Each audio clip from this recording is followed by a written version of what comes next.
Georges Goma.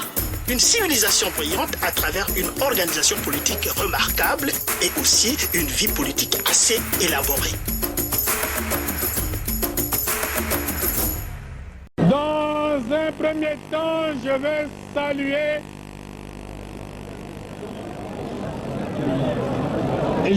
saluer la population de Brazzaville qui a réussi ce grand rassemblement sous l'égide de l'Alliance URD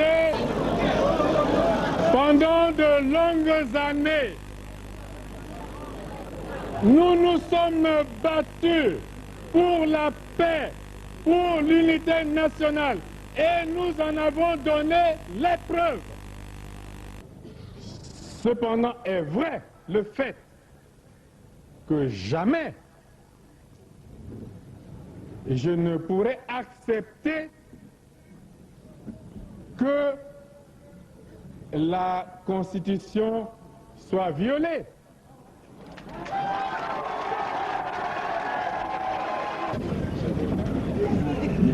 Et aujourd'hui, je dois dire solennellement à nos amis de l'URD qui sont, et nous l'avons testé, des hommes de parole et d'honneur. Et nous avons dit,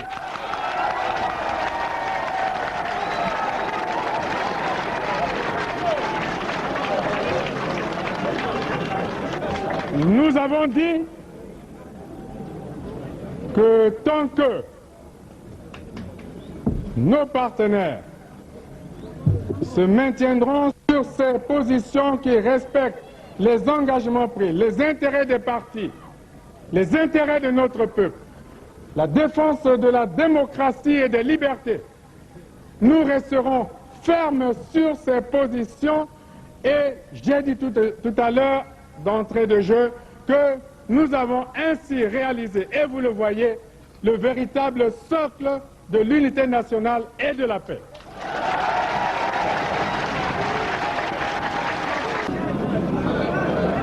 J'insiste pour dire que lorsque la Constitution est violée, les démocrates ne doivent pas l'accepter.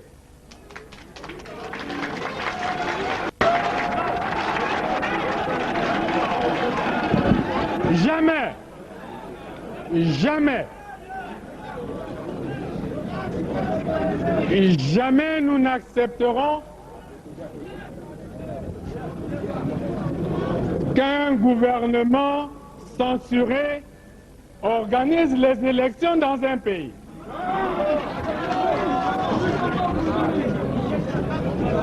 Et nous prenons l'opinion internationale à témoin. Jamais, jamais nous n'accepterons que soient organisées des élections hors la loi.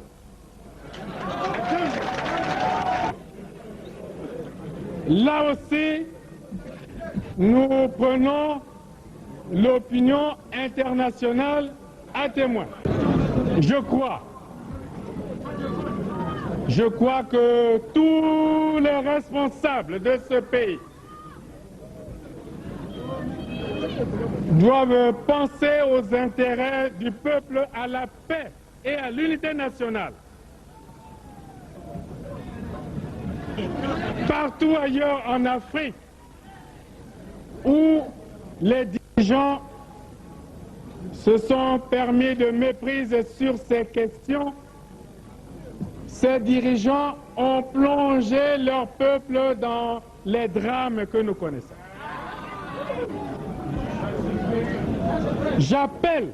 Je lance un appel à tous les dirigeants de ce pays, au président de la République,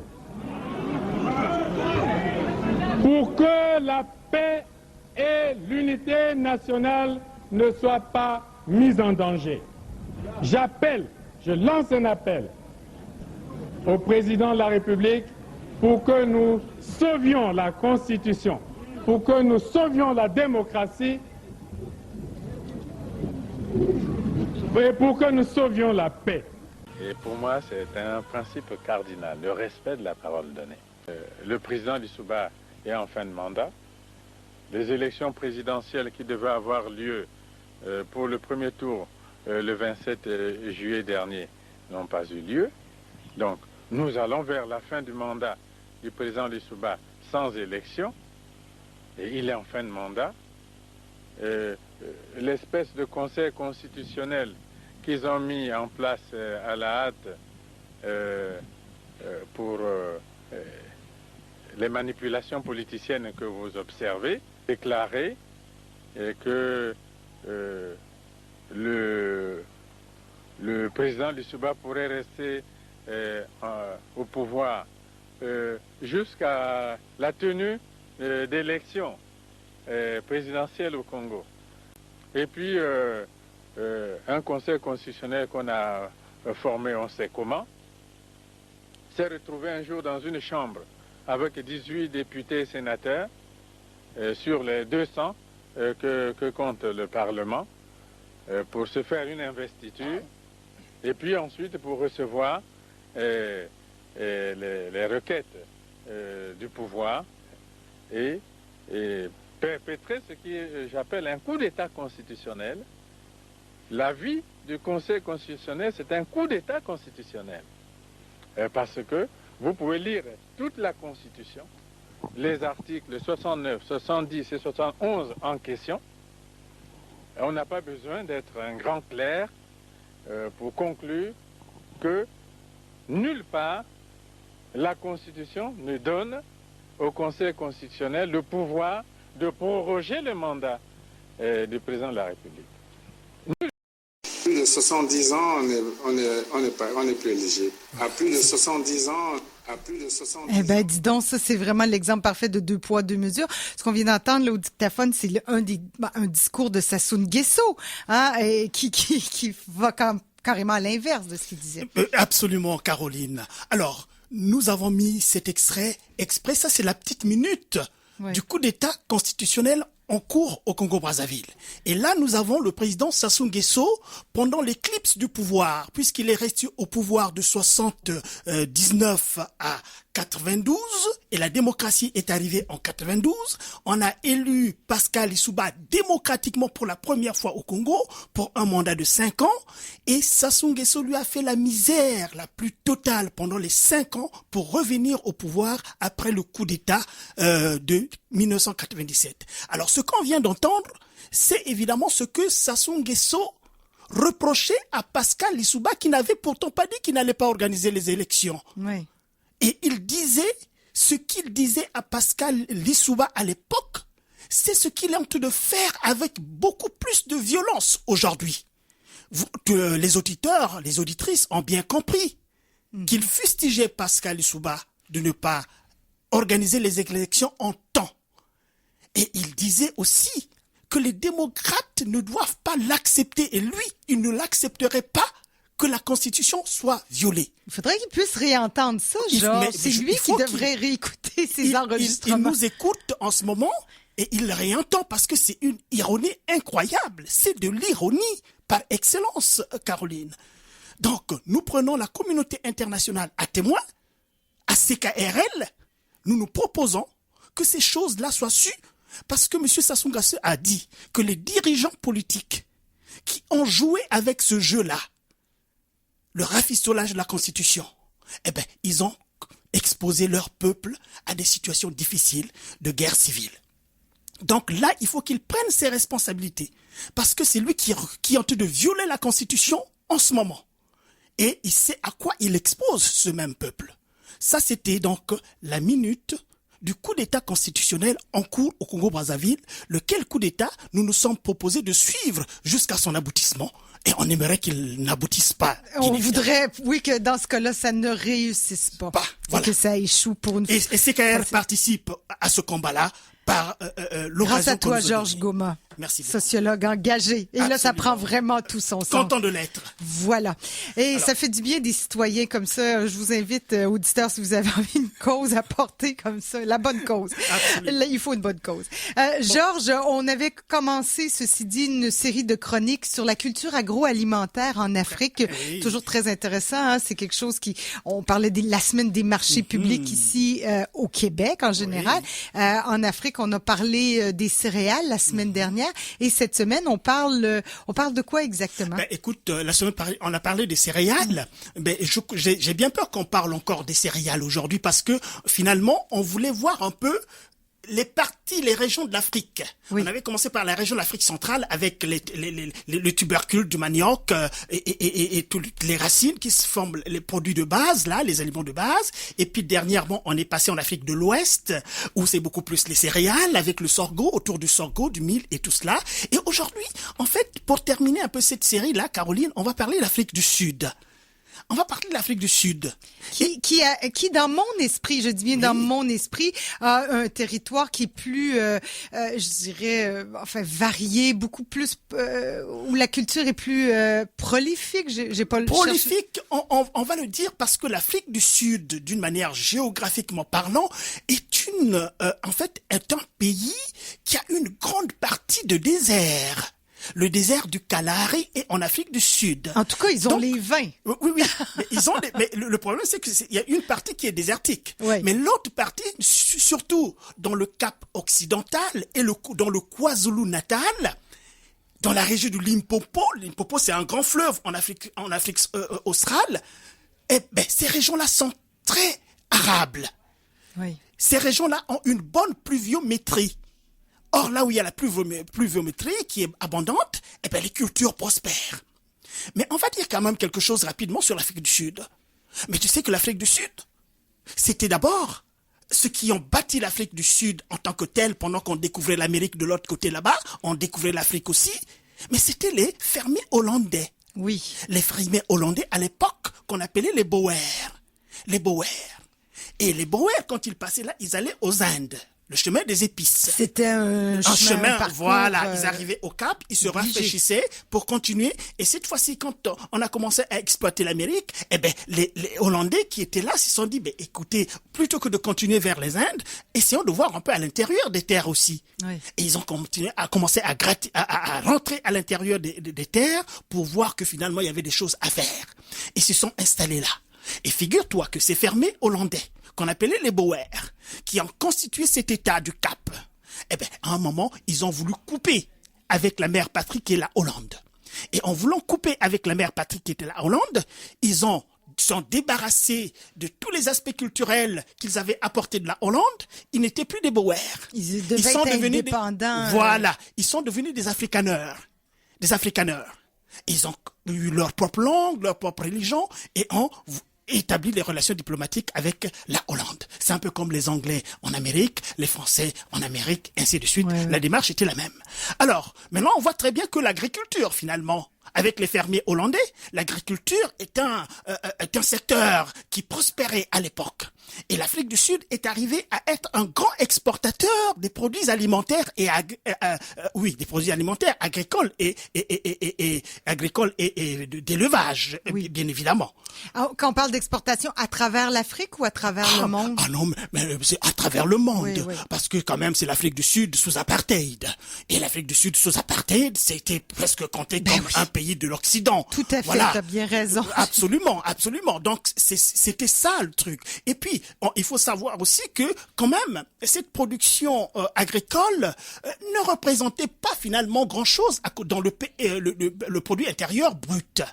Dans les années 30, ça représentait une affaire comme 20% du produit intérieur brut de l'Afrique du Sud, ce qui veut dire que les autres exportations étaient ailleurs. Et cette production a eu tendance à baisser au cours de l'histoire, c'est-à-dire que dans les années 60, c'est venu à 12% seulement. Et dans 2006, c'est-à-dire à peine hier, c'est arrivé à 3%. Et pourquoi est-ce que cette évolution, l'agriculture qui se décline aux côtés des autres produits, les autres produits, c'est des produits manufacturiers, c'est des produits miniers. Les mines en Afrique du Sud, on sait très bien qu'en Afrique, l'Afrique du Sud, ça représente un paquet énorme dans l'industrie. Beaucoup d'intérêts canadiens aussi. Canadiens, ils sont partis, ils sont pas les seuls. Hein. Et puis aussi, il y a le tertiaire aussi, un peu dans tous les pays. Le tertiaire a pris de l'ampleur en dégonflant, n'est-ce pas, l'agriculture. Eh bien, l'agriculture a commencé à décliner quand même. La révolution industrielle, et puis le tertiaire est arrivé, même en Europe, un peu partout, l'agriculture a eu tendance à baisser. Donc, en Afrique aussi, on a cela. Mais l'autre problème qu'il faut souligner, Caroline, c'est quoi? En Afrique du Sud, c'est quand même la propriété des terres. Nous avons parlé des produits de base, c'est parce que les produits de base, on les avait définis comme des produits accessibles presque à la multitude, à la majorité de la population, parce que c'est pas trop cher et tout le monde mange à peu près cela. C'est pas des produits à base animale ou des choses comme ça, ou la viande raffinée. C'est des produits de base. Mais les produits, la viande, elle coûte cher. On mange pas, en Afrique, on ne mange pas la viande à satiété. Pour le grand peuple, ceux qui mangent la viande, le poisson, tous ces produits riches en protéines, eh ben c'est des gens de la haute classe. Mais là, on imagine bien que l'Afrique du Sud, pour ce qui est des poissons, de la pêche, on est servi à souhait, là, parce qu'on fait la pointe de l'Afrique. Mais le problème, c'est que, Caroline, en Afrique du Sud, les choses sont en train de se changer. C'est un processus long au cours de l'histoire jusqu'aux années 1994. La fin de l'apartheid. Parce que pendant l'apartheid, en Afrique du Sud, les Noirs n'avaient droit à rien. Ils n'avaient droit à rien. Donc la propriété des terres était presque à 90% blanche. Ah ben oui.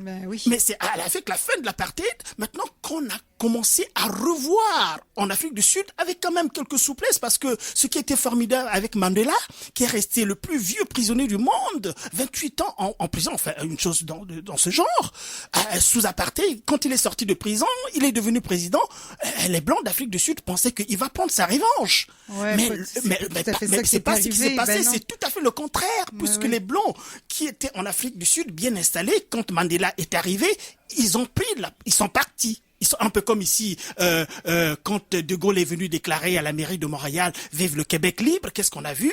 Eh ben, les hommes d'affaires anglophones commençaient à aller à la queue leu vers Toronto, vers ailleurs, et partis. En Afrique du Sud, il y a eu ce mouvement-là. Donc, les Blancs d'Afrique du Sud, certains sont partis d'eux-mêmes, bien sûr, mais d'autres sont revenus. Parce que c'est bien de partir ailleurs, mais ailleurs il y a la concurrence là-bas aussi. Et l'attitude de Mandela a fait que ces Blancs-là puissent revenir. Ce qui fait qu'en Afrique du Sud, c'est un problème de la redistribution des terres qui ont de se faire avec beaucoup de parcimonie, avec pas beaucoup de violence, comme au Zimbabwe. Vous savez qu'au Zimbabwe, toujours en Afrique du Sud, avec Robert Mugabe, le fameux dictateur qu'on tire de partout. Ben, lui, c'est parce qu'il a entrepris aussi. Il faut le dire aussi. C'est un dictateur et on n'aime pas les dictateurs, c'est bien vrai. Mais le courroux qu'il attire de la part des Occidentaux, c'est aussi quand même le fait qu'il a arraché les terres des Blancs pour redistribuer aux Noirs. Voilà le problème aussi, c'est celui-là qu'on ne dit pas suffisamment. C'est très complexe comme situation. Dictateur, un gentil dictateur. Ouais, ça, c'est problématique. Mais c'est pourquoi il est soutenu dans son pays. Ouais. Il est un grand dictateur, on veut plus des dictateurs, mais d'un autre côté, quand on voit comment il a pris des terres pour redistribuer. Et la redistribution des terres, je pense que c'est un élément important dans ce que nous sommes en train de dire, la production alimentaire, puisqu'on a dit que les gens, laissez-les accéder aux produits de base. Au moins ça, si on mange pas la viande tous les jours, mais les céréales, au moins, on peut les manger. Et l'Afrique du Sud, vas-y. Non, mais j'allais te demander, pour ce qui est de l'Afrique du Sud, si on revient aux proportions, tu disais qu'en 2006, on est tombé à 3% en ce qui concerne les exportations. Là, est-ce qu'on reprend du poil de la bête tranquillement? On est en 2015, une dizaine d'années plus tard. Une dizaine d'années, c'est pas plutôt... assez long. Ah non, c'est très long. La tendance est toujours à la baisse par rapport aux produits agricoles, je vais dire. Mais ça prend de l'ampleur ailleurs. Donc, c'est une façon de dire qu'en Afrique, beaucoup de gens sont pauvres. Et donc, dans cette pauvreté, s'ils n'acceptent pas ces produits de base, la situation sera encore plus difficile. Et les produits de base, évidemment, en Afrique du Sud, on a vu que c'était les céréales en Afrique de l'Ouest. Là-bas aussi, le céréal, mais beaucoup plus le maïs. Un peu comme en Amérique du Sud. Voilà. Donc là-bas, c'est beaucoup plus le maïs qui a 60%. qui occupe 60%. C'est bon, le maïs en plus. Voilà. C'est délicieux. Georges, l'émission se termine. Et non. puis il y a le blé, puis il y a les autres choses, et puis il y a le haricot, il y a des fruits tropicaux, l'ananas, le mangue et tout cela. Ça aussi, bon voilà, on adore. enfin voilà, c'est pas grave. Et puis le bon on l'a vin. dit, on l'a Tu dit. calcules Il y a le bon là-dedans, vin aussi. le bon vin, il y a le bon vin aussi. Alors, mais voilà, on l'a dit quand même. L'émission se termine, on l'a dit quand même. Merci beaucoup, Georges Goma. C'était un plaisir. Merci Caroline. 8h54. C'est un plaisir. Et merci Yves pour nous avoir balancé le dictateur Sassou Nguesso de dire des fariboles.